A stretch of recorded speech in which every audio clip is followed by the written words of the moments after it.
In the winter of 1493, more than 1,400 people were forced to leave everything they knew behind. Their synagogue, one of the oldest in eastern Germany, was stripped of its sacred contents and transformed into a chapel dedicated to the Virgin Mary. Their cemetery, where generations of their ancestors had been buried since at least 1268, was destroyed. The very name of their neighborhood, the Judendorf, was erased and renamed Mariendorf, the Jewish community of Magdeburg, which had existed for over 500 years, which had been present when the city was little more than a trading post on the Elbe River, which had watched archbishops come and go, plagues sweep through, and crusaders march past, was gone. But here's what makes this story different from the dozens of other expulsions happening across German territories in the 15th century. The expulsion of Jews from Magdeburg wasn't triggered by accusations of well poisoning, or claims of ritual murder, or charges of host desecration.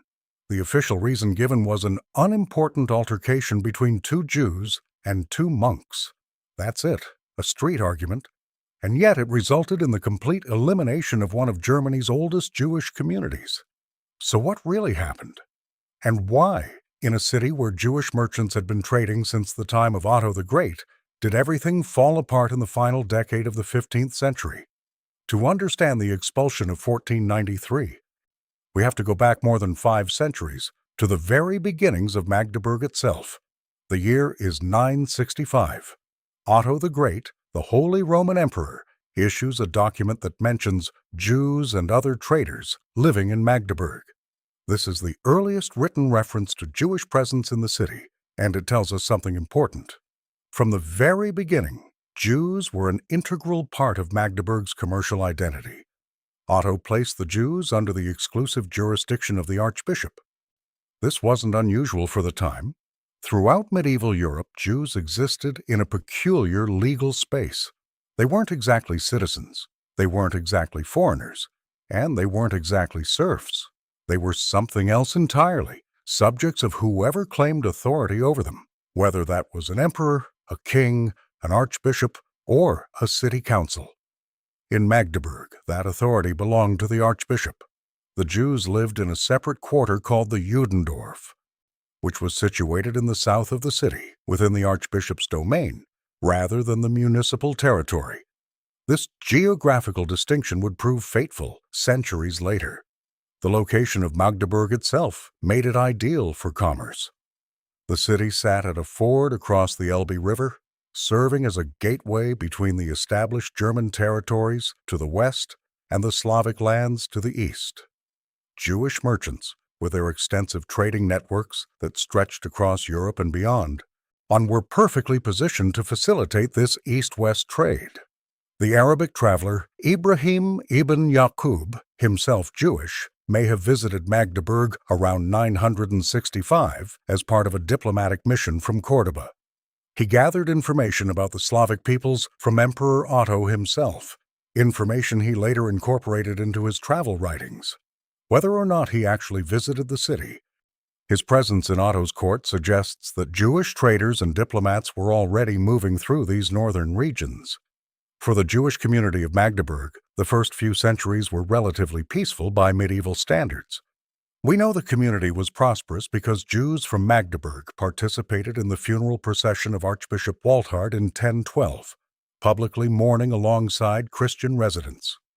This public participation suggests a degree of integration and mutual respect that wouldn't last. The community established institutions that any thriving Jewish settlement required. They built a synagogue in the Judendorf, a building that would serve as the spiritual center of the community for centuries. The synagogue wasn't just a place of prayer, it was a school, a meeting hall, a courtroom for the Beth Din, and a refuge during times of trouble. The Torah scrolls kept there represented the community's most sacred possessions, hand-copied on parchment by trained scribes, each letter perfect according to Jewish law. They consecrated a cemetery, the oldest surviving gravestone of which dates to 1268, though the cemetery itself was almost certainly older. They enlarged this burial ground in 1312 and again in 1383, evidence of a growing population. In Jewish tradition, the cemetery was called the House of Life, a place where the dead awaited resurrection. The community maintained it with care, visiting graves on the anniversaries of deaths, leaving small stones as markers of remembrance. The Jews of Magdeburg also established a yeshiva, a house of study where young men learned Talmud under the guidance of scholars. This was not a minor achievement. Supporting a yeshiva required a community wealthy enough to maintain teachers and students who devoted themselves to study rather than commerce. The existence of a yeshiva in Magdeburg placed the community among the significant centers of Jewish learning in medieval Germany. The Jews of Magdeburg traded in the Kleiderhof, the clothing court in the merchants' quarter. They dealt in textiles, furs, spices, and other goods that moved along the trade routes of medieval Europe. Their commercial reach extended even beyond the Oder River into territories that are now part of Poland. They maintained relationships with Jewish merchants in Prague, Vienna, Krakow, and further east. Letters of credit, written in Hebrew, facilitated transactions across hundreds of miles. They weren't just local shopkeepers. They were participants in the long-distance trade networks that connected the Baltic to the Mediterranean. The Jewish quarter itself would have had a distinct character. The houses clustered around the synagogue. The narrow streets would have been filled with the sounds of Hebrew prayers, the smell of Sabbath cooking, the bustle of market day preparation. Children learned to read Hebrew before they could walk steadily. Women managed households according to the dietary laws and the rhythms of the Jewish calendar. The community was self-governing in most matters, handling its own disputes, maintaining its own poor relief, and policing its own members. But this prosperity existed within an increasingly hostile theological framework, and the first major rupture came with the First Crusade in 1096. When Pope Urban II called for the First Crusade in 1095, he intended to reclaim Jerusalem from Muslim control. But for many of the armed bands that formed in response to his call, the journey to the Holy Land seemed like an excellent opportunity to attack the infidels closer to home. The Rhineland massacres of 1096 devastated Jewish communities in Speyer, Worms, Mainz, and Cologne. According to some sources, the violence reached Magdeburg as well, causing an expulsion of Jews from the Judendorf. The details are unclear, and the community apparently reconstituted itself relatively quickly. But the Crusades established a pattern that would repeat throughout the medieval period. Whenever religious fervor swept through Christian Europe, Jews became targets. The theological justification for tolerating Jews at all rested on the writings of St. Augustine. According to Augustine's witness doctrine, Jews should be allowed to survive, though in a diminished state, because their existence served as a living testimony to the truth of Christianity. Their refusal to accept Jesus as the Messiah, in Augustine's view, demonstrated the blindness that Christians had been saved from. They were to be preserved as witnesses, but not allowed to prosper or to have authority over Christians.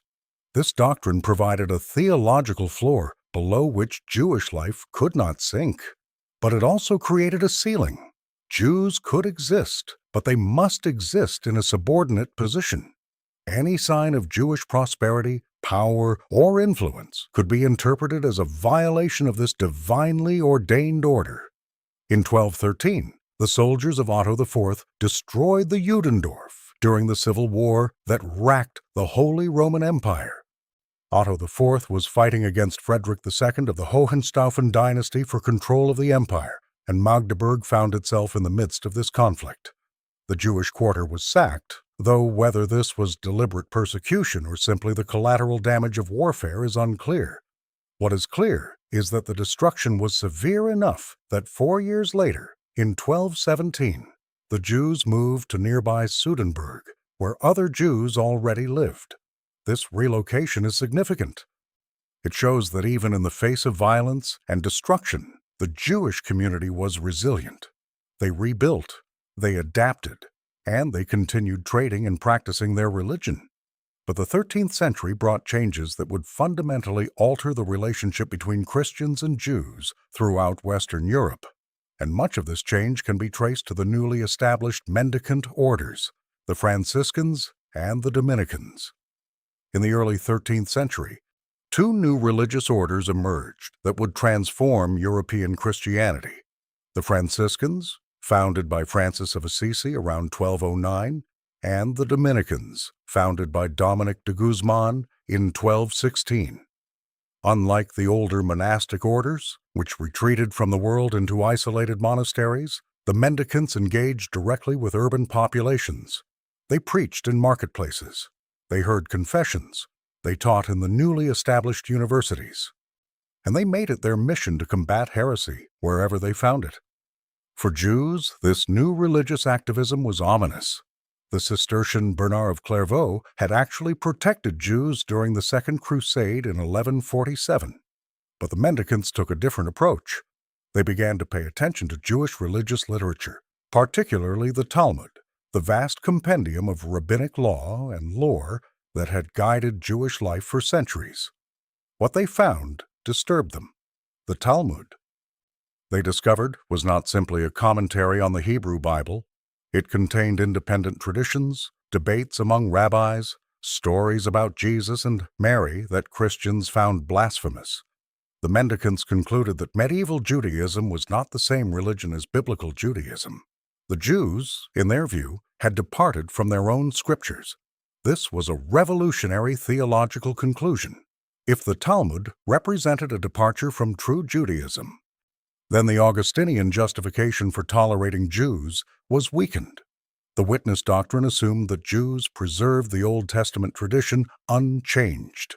But if they had developed new beliefs and practices, if they followed the Talmud rather than the Bible alone, then perhaps they no longer deserved tolerance. The campaign against the Talmud began in earnest in 1239, when Pope Gregory IX ordered an investigation into the book. In Paris, the Jewish convert Nicholas Donin provided the Dominican inquisitors with a list of passages he considered blasphemous. The result was a public disputation in 1240, followed by the burning of thousands of Talmud manuscripts in 1242. Throughout the 13th and 14th centuries, Dominican and Franciscan friars led virtually every major anti-Jewish initiative in Western Christendom. They served as inquisitors, hunting for heretics and backsliding converts. They conducted forced disputations on requiring rabbis to defend their faith against Christian theologians. They preached against Jewish usury to urban crowds, and they pushed for increasingly restrictive legislation. The Fourth Lateran Council of 1215 had already mandated that Jews wear distinctive clothing, though enforcement was inconsistent. The mendicants pushed for stricter enforcement. They advocated for Jews to be confined to separate quarters. They demanded that Christians be forbidden from employing Jewish servants, of wet nurses, or physicians. In Magdeburg, the Franciscans established a monastery in the 13th century. So did the Dominicans. These institutions brought the anti-Jewish activism of the mendicant orders directly into the city. The same monks who preached poverty and spiritual renewal also preached suspicion and hostility toward the Jewish community living just outside the city walls. The mendicants had a particular obsession with money and its moral implications. The Franciscans, on following their founders' commitment to absolute poverty, developed elaborate theological frameworks for understanding economic activity. And within these frameworks, Jews occupied a problematic position. Medieval church law prohibited Christians from lending money at interest. The sin of usury was defined broadly, covering essentially any profit from a loan. This prohibition created an economic niche that Jews could fill. Since Jewish law permitted lending at interest to non-Jews while prohibiting it between Jews themselves. But this arrangement was always fraught with tension. The very activity that Jews were permitted, even encouraged, to practice was defined by Christian theology as sinful. Every time a Christian borrowed money from a Jewish lender, he was participating in what his church told him was a sin. The lender was providing a needed service, but the resentment this created ran deep. The Franciscan economic vision, as developed by thinkers like Peter Olivi and Bernardino of Siena, emphasized the importance of a properly ordered Christian economy. In this vision, Jews represented a disruptive element. Their money-lending practices, the Franciscans argued, drained wealth from Christian communities. Their commercial activities competed with Christian merchants. Their very presence in cities was a source of moral contamination. By the 15th century, Franciscan preachers had launched a sustained campaign against Jewish money-lending in Italy, promoting the establishment of charitable loan banks called Monti di Pietà as alternatives to Jewish lenders. The most famous of these anti-Jewish Franciscans was Bernardino of Feltre, who traveled from city to city denouncing Jewish usury and stirring up popular hostility. Germany saw similar preaching campaigns. John of Capistrano, a Franciscan, visited German territories in the 1450s, inciting violence against Jews and pushing for new restrictions. In 1453, following a ritual murder accusation in Breslau, Jewish communities were destroyed throughout Silesia under his influence. What was the actual economic role of Jews in 15th century Germany? The picture is more complicated than the stereotype of the Jewish usurer suggests. By the late Middle Ages, Jewish moneylending in German territories had largely declined. The massive disruptions caused by the Black Death in 1348 and 1349, combined with repeated expulsions and attacks, had impoverished many Jewish communities. The large-scale Jewish banking of the 13th century had given way to smaller operations, petty money lending, pawnbroking, trade in second-hand goods. This shift actually intensified Christian hostility rather than reducing it. The great Jewish bankers of earlier centuries had dealt primarily with nobles, kings, and ecclesiastical institutions. The petty moneylenders of the 15th century dealt with ordinary townspeople, craftsmen, small traders, peasants. Every loan created a debtor who might resent the debt. Every pawned object created a potential grievance if it wasn't redeemed. In Magdeburg, the Jewish community maintained various economic activities. They traded in the merchants' quarter. They provided credit to those who needed it. And they served as pawnbrokers, accepting pledges of goods as security for loans. This pawnbroking activity created particular problems. Christians who had pledged goods and then couldn't redeem them often accused Jewish pawnbrokers of receiving stolen property. The stereotype of the Jew as a receiver of stolen goods emerged from these everyday transactions. Whether or not Jewish pawnbrokers knowingly bought stolen items, the accusation stuck. And it merged with older theological accusations to create a toxic combination of economic resentment and religious hatred. Throughout the medieval period, Magdeburg was a city divided against itself. The formal ruler was the archbishop, who claimed the city as part of his ecclesiastical territory. But the citizens of Magdeburg, particularly the wealthy merchants and guildmasters, had their own ambitions. During the 13th century, Magdeburg became one of the largest and most prosperous cities in the Holy Roman Empire, with a population exceeding 20,000. It joined the Hanseatic League, the powerful trading confederation that dominated Baltic commerce. Its version of municipal law, known as Magdeburg Rights, was adopted throughout Central and Eastern Europe, from the Elbe River to the Black Sea. This prosperity generated civic pride and demands for self-governance. The citizens wanted to control their own affairs, to make their own laws, and keep their own taxes. The archbishops wanted to maintain their lordship over the city. The result was centuries of conflict. In 1325, this conflict reached its bloodiest point when the citizens murdered the archbishop. The city was placed under interdict and only escaped the church's ban by making substantial concessions. But the underlying tensions remained. By the end of the 15th century, the citizens had become nearly independent of the archbishop. They ran their own courts, collected their own taxes, and managed their own commercial affairs. But this autonomy was contested, and any issue that touched on the archbishop's traditional rights became a flashpoint. The Jews occupied a peculiar position in this power struggle. Technically, they were subjects of the archbishop, living in his domain rather than the city proper. They paid taxes to him, and he theoretically provided them protection. But the city council resented this arrangement. The citizens saw Jewish traders as competitors. The guilds, in particular, had long sought to restrict Jewish economic activity. In cities across Germany, the question of who controlled the Jews was often a proxy for the larger question of who controlled the city.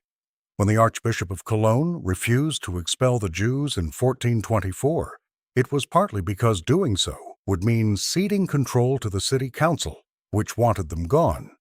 When he finally agreed to the expulsion, it was on terms that preserved his theoretical authority, even as it satisfied the citizens' demands. In 1450, a decree arrived in Magdeburg that signaled the hardening of official attitudes toward Jews. Cardinal Nicholas of Cusa, serving as papal legate to Germany, had issued regulations requiring Jews to wear distinctive badges and prohibiting them from lending money at interest. Nicholas of Cusa was a complex figure. He was one of the greatest philosophers of his age, a mathematician who anticipated later developments in science, and a church reformer who sought to eliminate corruption. He also wrote a work called On the Peace of Faith that sought common ground between Christianity, Judaism, and Islam. But when it came to practical policy, Cusanus enforced the traditional restrictions on Jews. At the Synod of Bamberg in 1451, he endorsed regulations requiring distinctive Jewish badges. Throughout Germany, his legation pushed for Jews to register with local authorities and to cease lending at interest. It's not entirely clear whether these regulations were enforced in Magdeburg. The historical record notes uncertainty about whether Jews in the city actually wore the required badges. But the regulations themselves contributed to an atmosphere of increasing restriction. Cusanus's regulations reflected a broader pattern in 15th century Christendom. The Church was increasingly concerned with defining and enforcing boundaries between orthodoxy and heresy, between clergy and laity, between Christians and non-Christians. Jews were useful for this purpose. They served as a visible other against which Christian identity could be defined. Despite the gathering clouds, the Jewish community of Magdeburg continued to thrive in certain respects during the 15th century. The community maintained a flourishing yeshiva, a school for advanced Talmudic study. They also had a Beth Din, a rabbinic court that adjudicated disputes according to Jewish law. These institutions suggest a community that was intellectually vibrant and self-governing. The yeshiva attracted students and produced scholars. The Beth Din handled everything from commercial disputes to family matters. The community was not simply surviving. It was maintaining the full infrastructure of Jewish religious and communal life. Prominent rabbis took up residence in Magdeburg during this period. The community had deep roots and established traditions. It was connected to the broader network of Ashkenazi Jewish communities through correspondence, trade, and family ties. But all of this existed on borrowed time. Across German territories, Jewish communities were being expelled one by one.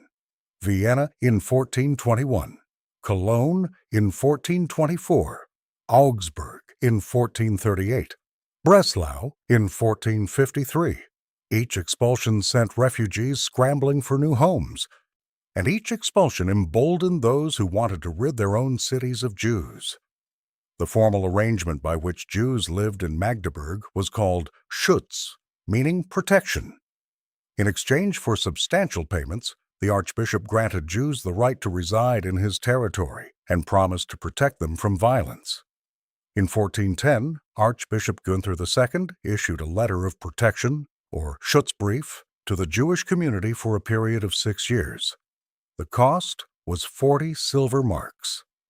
This was a significant sum, and it had to be renewed periodically.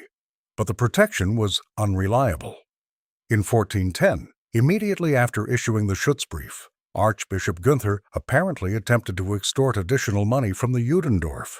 He was stopped only because the citizens of Magdeburg intervened, not out of concern for the Jews, but because many citizens had deposited securities with Jewish moneylenders and feared losing them. This incident illustrates the precarious position of the Jewish community. Their protector was also their potential predator. The citizens who occasionally defended them did so out of self-interest, not solidarity. And every few years, they had to pay again for a protection that might not actually protect them. When Ernst of Saxony became archbishop in 1476, the Jewish community dutifully paid homage to him, as they had to his predecessors. They had no way of knowing that this young prince, at only 12 years old at his postulation, would eventually order their expulsion. Ernst of Saxony was born in 1464, the third child of Ernest, Elector of Saxony, and his wife Elizabeth of Bavaria. He was destined from birth for an ecclesiastical career. The Wettin family, like other powerful dynasties, used church positions to extend their influence. They began negotiating with a cathedral chapter in Magdeburg, even before the previous archbishop had died. The use of church offices for family advancement was common among European noble houses. A son placed in a bishopric brought the family revenue, political influence, and a seat at important deliberations. The spiritual responsibilities of the office were secondary to these political calculations. Religion and power were intertwined so thoroughly that separating them was almost impossible. When Archbishop John of Palatinate-Zimmern died in 1475, the negotiations intensified. Ernst was only 11 years old. He satisfied none of the canonical requirements for the position. He was decades younger than the minimum age of 30. He had not been ordained as a priest, and he had no university education. He couldn't celebrate Mass, couldn't hear confessions, couldn't perform any of the sacramental duties that were theoretically the purpose of ecclesiastical office. But the Wettin family had money and political power, and in 15th century Europe, when these could overcome almost any canonical obstacle. In January 1476, they secured the required two-thirds majority in the cathedral chapter for Ernst's postulation. The votes were essentially purchased through promises of future favors and immediate payments. Pope Sixtus IV, in exchange for a large sum, granted the necessary dispensation. The papacy was chronically in need of money, and selling dispensations was a significant revenue source. Ernst became Prince Archbishop of Magdeburg, a nominal ruler of extensive territories, controller of substantial revenues at the age of 11 or 12. He wielded both spiritual and temporal authority over hundreds of thousands of people. He was responsible for the souls of his flock and the governance of his territories. And he was barely old enough to understand what any of this meant. This arrangement was corrupt, but not unusual for the time. Church offices were frequently bought and sold. Noble families treated bishoprics and archbishoprics as family property to be passed among relatives. The spiritual duties of the office were often delegated to subordinates, auxiliary bishops, and vicars, who performed the actual religious functions while the office holder collected the income and wielded the political power. For the Jews of Magdeburg, the new archbishop's youth might have seemed either an opportunity or a danger. A young ruler might be more open to persuasion, more willing to see the Jewish community as a source of revenue to be protected, or he might be easily influenced by hostile advisors, manipulated by those who wanted the Jews expelled. Either way, they would have to navigate a new political landscape. Ernst's family had ambitious plans for their young archbishop. In 1478, encouraged by Ernst's advisors, the guilds of Halle revolted against the city's aristocrats. But Ernst's army seized the opportunity to occupy the city and impose archiepiscopal control. The young archbishop was building his power base, learning the arts of political manipulation and military force. As Ernst matured, he became increasingly aggressive in asserting his authority. But the citizens of Magdeburg resisted. They had been fighting archbishops for centuries, and they weren't about to submit to this one. The conflict between archbishop and city council created a complex political situation. Both sides looked for ways to strengthen their position and weaken their opponent. And in this context, the Jews became pawns. The archbishop's jurisdiction over the Jews was one of his remaining sources of authority within the city. The Jewish community paid taxes to him, not to the city council. If the council could force the expulsion of the Jews, they would eliminate one of the archbishop's revenue sources and demonstrate that his authority meant nothing within the city walls. The city council, for its part, represented the interests of various groups hostile to the Jews. The guilds resented Jewish competition in trade. Debtors resented their creditors. The clergy, including the Franciscan and Dominican friars in their monasteries, preached against Jewish usury and demanded the enforcement of canonical restrictions. Ernst found himself caught between these forces. As the nominal protector of the Jews, he was supposed to shield them from attack, but his relationship with the city council was already adversarial. Supporting the Jews would mean opposing the citizens, the guilds, and the clergy simultaneously. The historical sources describe the immediate trigger for the expulsion as an unimportant altercation between two Jews and two Franciscan monks. But what exactly happened? According to the most detailed account, a personal conflict between two Jews and two Franciscans escalated when one of the monks began publishing pamphlets attacking the Jews of Magdeburg. These pamphlets, circulating through the city, inflamed public opinion against the Jewish community. The conflict escalated into violence. During the resulting attacks, at least one Jew was killed. But when the archbishop's bailiff attempted to prosecute the attackers, the Magdeburg City Council blocked him. The council supported the attacks and refused to allow legal action against the perpetrators. The council's strategy was clever. By supporting the mob and preventing prosecution, they put the archbishop in an impossible position. If he defended the Jews, he would appear to be siding with enemies of Christ against his own Christian subjects. If he abandoned the Jews, he would lose his claim to protect them and the revenue they provided. The Jews, caught in this political crossfire, all turned to their supposed protector. They appealed to Archbishop Ernst for help. And here, at the moment of decision, Ernst chose to abandon them. Why did Ernst agree to the expulsion? The sources suggest several factors. First, the pressure from multiple directions was intense. The citizens wanted the Jews gone. The clergy wanted them gone. The mob had already attacked, and more violence seemed likely. Defending the Jews would require spending political capital that Ernst didn't have. Second, Ernst's relationship with the city council was already hostile. He may have calculated that resisting the expulsion would only intensify the conflict without actually saving the Jews. The council could simply make life impossible for the Jewish community through economic restrictions, physical harassment, and legal chicanery. Third, Ernst may have seen an opportunity to appear pious and to align himself with the popular mood. Expelling Jews was something that good Christian princes did. It demonstrated concern for the spiritual welfare of Christian subjects.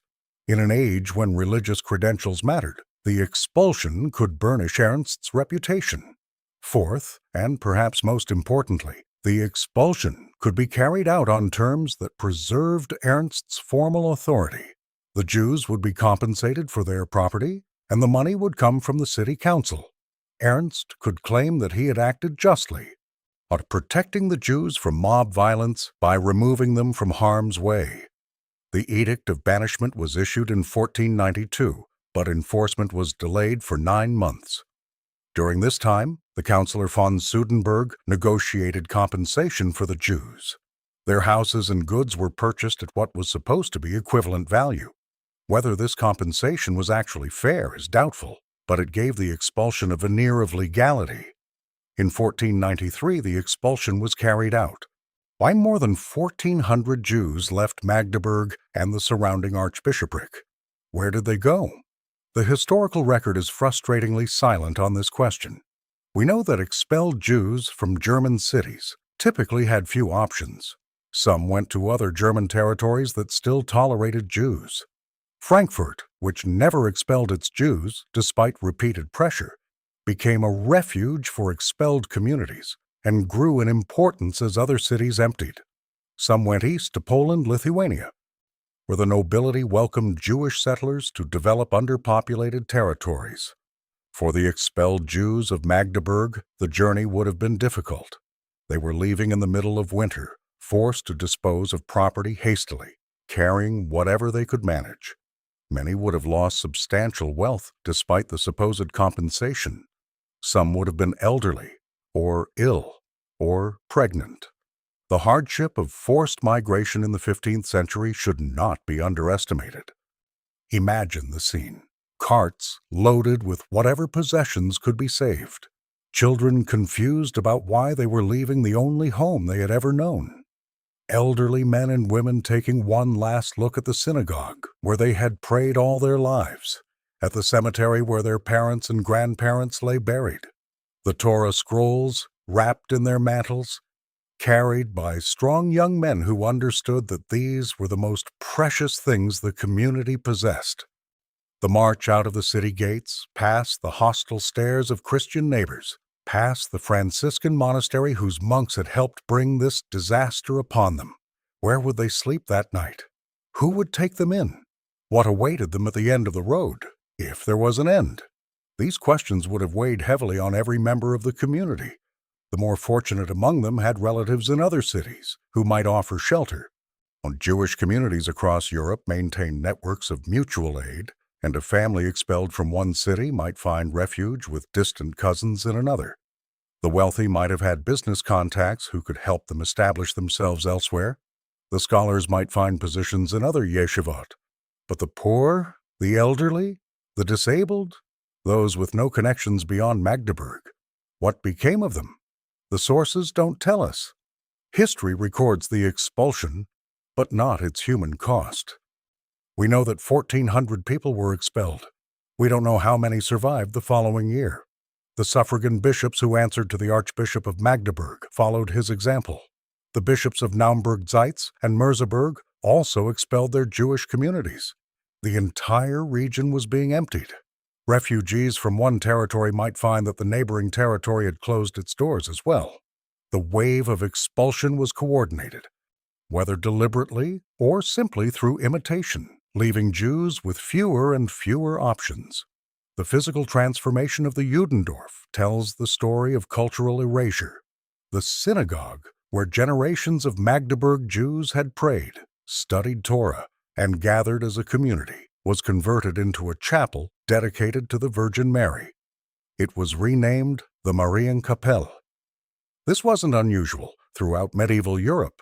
Synagogues were frequently converted to churches when Jewish communities were expelled or destroyed.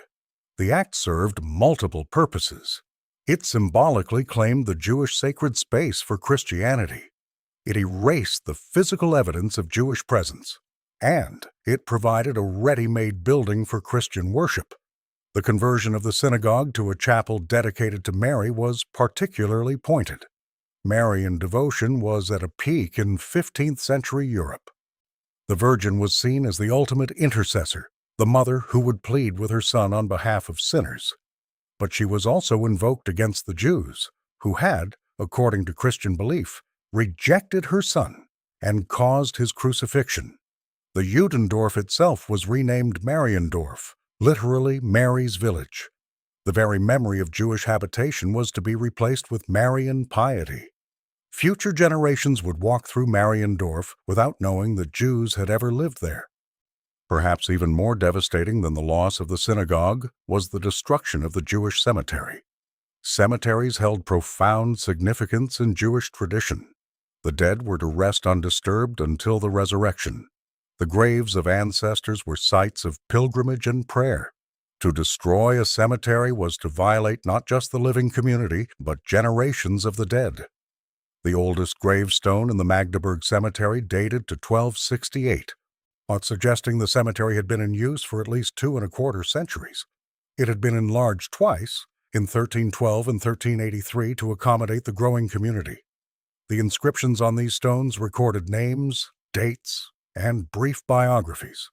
They were the physical record of the community's history. All of this was destroyed. The gravestones were likely repurposed as building material, as happened in many other cities. The land was put to other uses. The names and memories inscribed on those stones were lost. The transformation of the Judendorf into Mariendorf was an act of collective amnesia, deliberately engineered. The citizens of Magdeburg wanted to forget that Jews had ever been their neighbors. The archbishop wanted to forget that he had failed to protect his subjects. The clergy wanted to claim the space for Christian devotion. This erasure was remarkably successful. For more than 2 centuries after the expulsion, Jews were forbidden to settle in Magdeburg. The city council, in a letter to the king dated September 14, 1711, described the right of Jews to settle as a high royal favor that they did not wish to grant. It wasn't until 1720 that a single Jew named Gompert was permitted to reside in the Altstadt of Magdeburg. Until 1806, only one protected Jew at a time was allowed this privilege. If Jews attempted to settle in the Neustadt, the council promptly expelled them. The community that finally re-established itself in Magdeburg in the 19th century had no continuity with the medieval community. They were starting fresh in a city that had no memory of its Jewish past. The yeshiva, the Beth Din, the trading networks, the family connections stretching back centuries, all were gone. The expulsion of 1493 destroyed more than a physical community. It destroyed a repository of knowledge, tradition, and human connection. The yeshiva of Magdeburg had produced scholars and maintained a tradition of learning. When the community dispersed, this institution dispersed with it. The students scattered to other communities, if they survived. The library, the teaching relationships, the accumulated wisdom of generations, all were broken apart. The Beth Din had served as the community's court for centuries. Its records, if any survived the expulsion, have been lost. We don't know what cases were adjudicated, what precedents were established, what local customs were developed. All of this legal tradition vanished. The families of Magdeburg had been marrying, raising children, burying their dead for over 500 years. The genealogies that connected families across generations were disrupted. Children grew up not knowing their grandparents' graves. Extended families were separated by the chaos of forced migration, and the broader loss to the city itself is harder to measure. Magdeburg lost a community of traders whose networks extended across Europe. It lost skilled craftsmen and professionals. It lost taxpayers and consumers. It lost a source of credit for those who needed loans. Whether the city actually benefited economically from the expulsion is doubtful. We've established that the official reason for the expulsion was an unimportant altercation between Jews and Franciscan monks. But this explanation is clearly inadequate. Minor conflicts between members of different communities happened constantly in medieval cities, without resulting in mass expulsion. To understand why the altercation led to expulsion, we need to examine the multiple factors that had made the Jewish community vulnerable.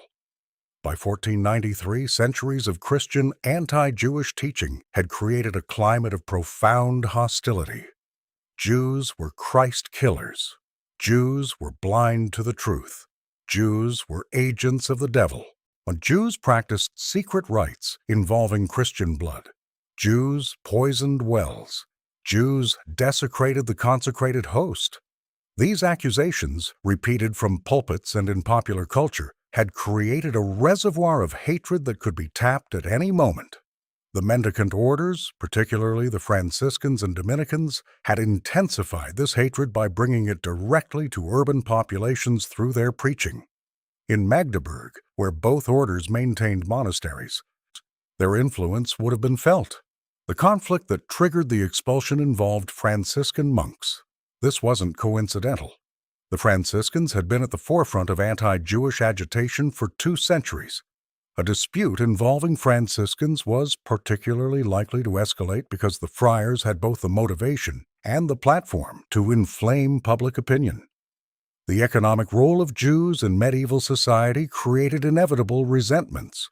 When they succeeded in trade, they were resented for competing with Christian merchants. When they served as moneylenders, they were resented for collecting debts. When they worked as pawnbrokers, they were accused of receiving stolen goods. In Magdeburg, the guilds had long sought to restrict Jewish economic activity. The guilds represented craftsmen and traders who saw Jews as competitors. Every sale that went to a Jewish merchant was a sale lost to a Christian. Every loan that a Jew provided was a reminder of the Christian prohibition on usury. The fact that Jews paid taxes to the archbishop rather than to the city council meant that the citizens received no benefit from tolerating Jewish competition. The archbishop collected Jewish taxes, but the citizens bore the costs of Jewish presence. This created a perverse incentive. Expelling Jews would hurt the archbishop while benefiting the guilds. The conflict between Archbishop Ernst and the city council created a context in which the Jews became pawns. The council wanted to demonstrate its power by eliminating one of the archbishop's revenue sources. The archbishop, trapped between the council and the mob, chose to sacrifice the Jews rather than fight a losing battle. This pattern repeated across Germany. In city after city, expulsions occurred at moments of political transition or conflict. The expulsion of Jews served multiple political purposes. It demonstrated the power of whoever ordered it. It removed a vulnerable population that complicated existing power relationships, and it allowed rulers to appear pious at minimal cost. The immediate trigger involved Franciscan monks, and their role deserves emphasis. One of the monks apparently published pamphlets attacking the Jews, inflaming public opinion. This use of the new printing technology for anti-Jewish propaganda was becoming increasingly common in the late 15th century. The pamphlet campaign transformed a personal dispute into a public cause. Once the conflict was framed as Christians versus Jews rather than individuals versus individuals, the outcome was almost predetermined. Medieval Christianity provided powerful narratives that cast Jews as enemies, and these narratives could be activated at any moment by skilled propagandists. Any honest examination of medieval Jewish-Christian relations must acknowledge that Jews were not simply passive victims. They were active participants in a complex society, making choices that sometimes created friction with their Christian neighbors. Jewish moneylending, while providing a needed service, often created genuine resentment. The interest rates charged, while legal under civil authority, were high by modern standards. Rates of 20, 30, or even 40% annually were not uncommon. For a peasant who borrowed money against a bad harvest, or a craftsman who needed capital to buy materials, these rates could mean the difference between recovery and ruin. Debtors who fell behind on payments faced the loss of their pledges. Families who couldn't redeem pawned goods blamed the pawnbroker, not the circumstances that forced them to borrow in the first place. The collection methods used by some Jewish creditors could be aggressive. When debtors defaulted, creditors sometimes pursued payment through every legal means available, including seizure of property and imprisonment for debt where the law allowed it. The Archbishop's court, which had jurisdiction over Jews, could be used to enforce debts, which meant that Christians sometimes found themselves summoned before an ecclesiastical court to answer to a Jewish creditor. The humiliation of this arrangement bred resentment. The Jewish community's separateness, maintained by religious law and custom, could also create tension. Jews didn't eat with Christians, couldn't eat food prepared in Christian kitchens, and observed complex dietary laws that made casual socializing difficult. They didn't intermarry. They observed different holidays, closing their businesses on Saturday when Christians worked, and opening them on Sunday when Christians rested. They maintained their own courts for internal disputes, following a legal system that Christians didn't understand. This separateness, while necessary for maintaining Jewish identity and religious observance, could be perceived as clannishness, exclusivity, or disdain. When Jews refused to drink wine with their Christian neighbors, some Christians interpreted this as a statement of superiority rather than a requirement of kosher law. When Jews conducted business among themselves in Hebrew or Judeo-German, some Christians suspected they were being cheated or mocked. The walls of separation that protected Jewish identity also bred suspicion. Some Jewish religious texts contained passages that, when read by hostile Christian eyes, seemed to confirm accusations of Jewish hostility toward Christians. The Talmud, in particular, contained passages about Jesus and early Christians that Christians found deeply offensive. These passages were often misunderstood, taken out of context, or deliberately mistranslated by Christian polemicists. But their existence gave credibility to accusations that Judaism was a religion of hatred toward Christians. The Jewish community's internal cohesion, which was a source of strength, could also provoke envy. Jewish communities took care of their own poor, maintained their own educational institutions, and provided mutual support in times of crisis. To Christian observers, this could look like a conspiracy, but a secret society that looked after its members at the expense of outsiders. The very virtues of Jewish communal life became evidence of Jewish clannishness, and individual Jews, like individual Christians, were capable of sharp practices, dishonesty, and bad behavior. When a Jewish merchant sold shoddy goods, or a Jewish pawnbroker offered too little for a pledge, or a Jewish creditor pressed a debtor too hard, the anger of the victim could easily generalize to all Jews. The community was held responsible for the actions of its individual members in a way that would never have applied to the Christian majority. One dishonest Jew could undo years of careful relationship building by the entire community. Some Jewish attitudes toward Christians may have contributed to tensions as well. Living as a permanent minority under Christian rule, subject to periodic violence and humiliation, many Jews developed a mixture of resentment and contempt toward their oppressors. This was psychologically understandable, but socially dangerous. When these attitudes leaked into public view, through careless words or hostile glances, they confirmed Christian suspicions that Jews secretly despised them. None of this justifies the expulsion. No amount of economic resentment, no number of individual bad actors, no degree of communal separateness could justify the collective punishment of an entire community. The expulsion was a crime against innocent people, including children and elderly who had done nothing wrong except be born Jewish. But understanding the tensions that existed helps explain why the expulsion, when it came, found such ready support among people who should have known better. Magdeburg was not unique. In the 15th century, Jewish communities were being expelled from German cities in what amounted to a wave of ethnic cleansing. Vienna in 1421, Cologne in 1424, Speyer in 1435, Augsburg in 1440, Erfurt in 1458, Mainz in 1470, Nuremberg in 1499. Each expulsion made the next one easier.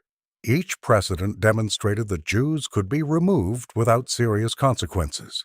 Each empty Jewish quarter showed that cities could function without their Jewish communities. The expulsion from Magdeburg in 1493 was part of this larger pattern.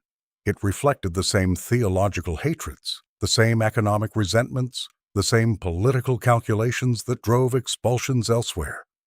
What made Magdeburg's expulsion distinctive was mainly its timing, coming near the end of a century of expulsions, and its completeness, extending throughout the archbishopric. The immediate aftermath of the expulsion saw the physical transformation of the Jewish quarter. The synagogue became a chapel. The Judendorf became Mariendorf. The cemetery was destroyed. Within months, the material evidence of 5 centuries of Jewish presence had been erased or repurposed. The transformation was systematic and thorough. Workers converted the synagogue, removing any Jewish symbols and installing a Christian altar. The Torah scrolls, the sacred texts that had been the heart of the community's religious life, were either destroyed or confiscated. The menorah, the ritual washing basins, the curtain that covered the ark, all were removed. In their place went a statue of the Virgin Mary, giving the building its new name, the Marienkapelle. The cemetery received harsher treatment. In Jewish tradition, graves were meant to remain undisturbed until the resurrection. The stones that marked those graves, carved with Hebrew names and dates, some centuries old, were pulled up. We don't know exactly what happened to them. In other cities where Jewish cemeteries were destroyed, the gravestones were used as building material, incorporated into walls and foundations. It's possible that somewhere in Magdeburg's later construction, the names of medieval Jews were embedded invisibly in Christian buildings. The houses of the Judendorf were claimed by new owners. Some may have been purchased at fair value, but forced sales under deadline rarely favored the sellers. The property that Jewish families had accumulated over generations, passed down from parents to children, was lost in a matter of months. The new residents moved into houses still haunted by the presence of their former occupants. perhaps finding mezuzahs still attached to doorframes or Hebrew inscriptions in unexpected places.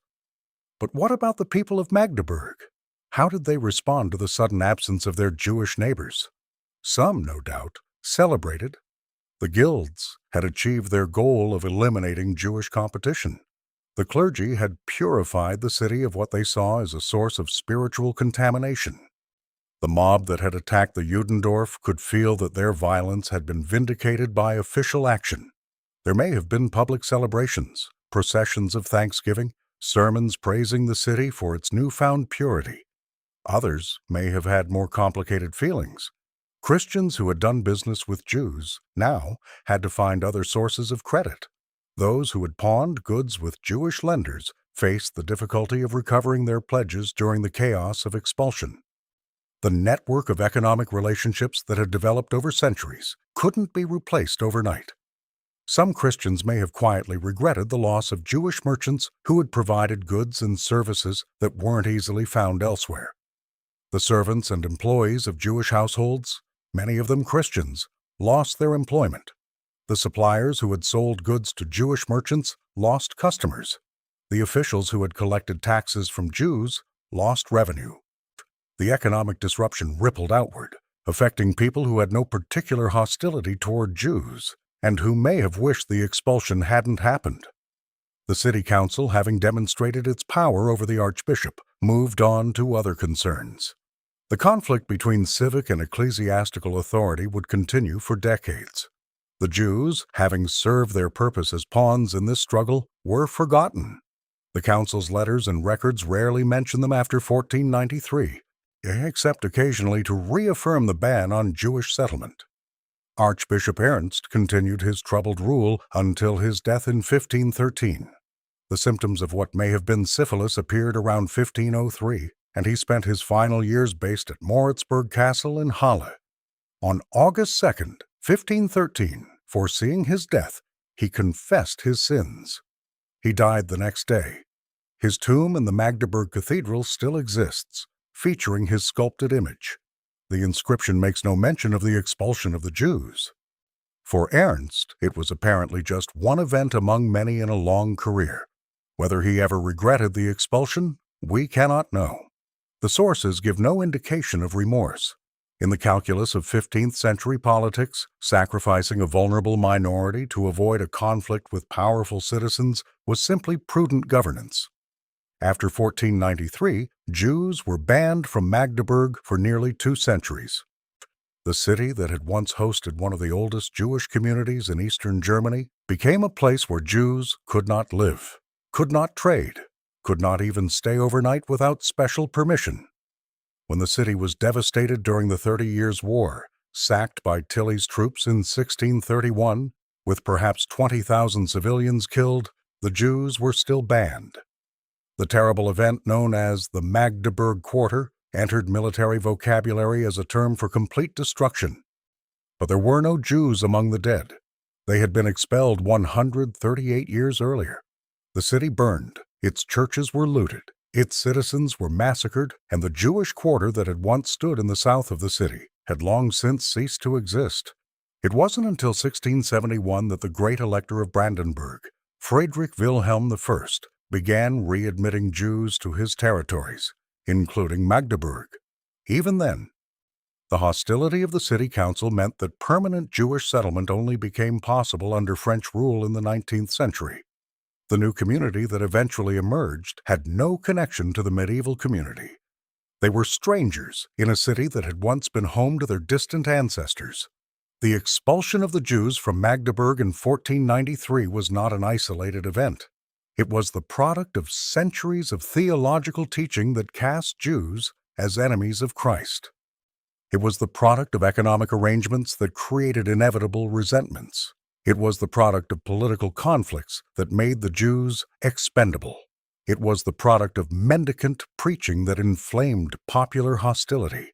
And yes, it was the product of tensions between communities that lived side by side, but never truly together. The Jews of Magdeburg were expelled not because of any single cause, but because all of these factors converged at a particular moment. An altercation that might have been resolved peacefully in another context became the trigger for expulsion because the ground had been prepared over centuries. More than 1,400 people lost their homes, their livelihoods, their ancestors' graves. A community that had existed for over 500 years was destroyed in a matter of months. And for what? To satisfy the guilds, to embarrass the archbishop, to feel pious, to make the city purely Christian. The people who ordered the expulsion probably believed they were doing the right thing. Ernst may have thought he was protecting Christians from Jewish corruption. The city council may have believed they were defending the economic interests of their constituents. The Franciscans may have thought they were purifying the city for the glory of God. Everyone had their reasons, but reasons are not justifications. The expulsion of 1493 was an act of collective cruelty against people whose only crime was being born Jewish. The children who were dragged from their homes had done nothing wrong. The elderly who were forced onto the winter roads had done nothing wrong. The scholars whose books were confiscated had done nothing wrong. They suffered not for their actions, but for their identity. The synagogue became a chapel. The Judendorf became Mariendorf. The cemetery was destroyed. And Magdeburg, while like so many other German cities, forgot that Jews had ever lived there. The stones of the Jewish cemetery were scattered. The names inscribed on them were lost. The prayers that had been offered in the synagogue for 500 years fell silent. The network of relationships that connected Magdeburg's Jews to communities across Europe was severed. Everything that the community had built over 20 generations was wiped away in less than a year. Until the next time Jews were allowed to return. Until the next community was built. Until the next destruction. If you found this history interesting, this next video will shock you. Click right here to watch it now.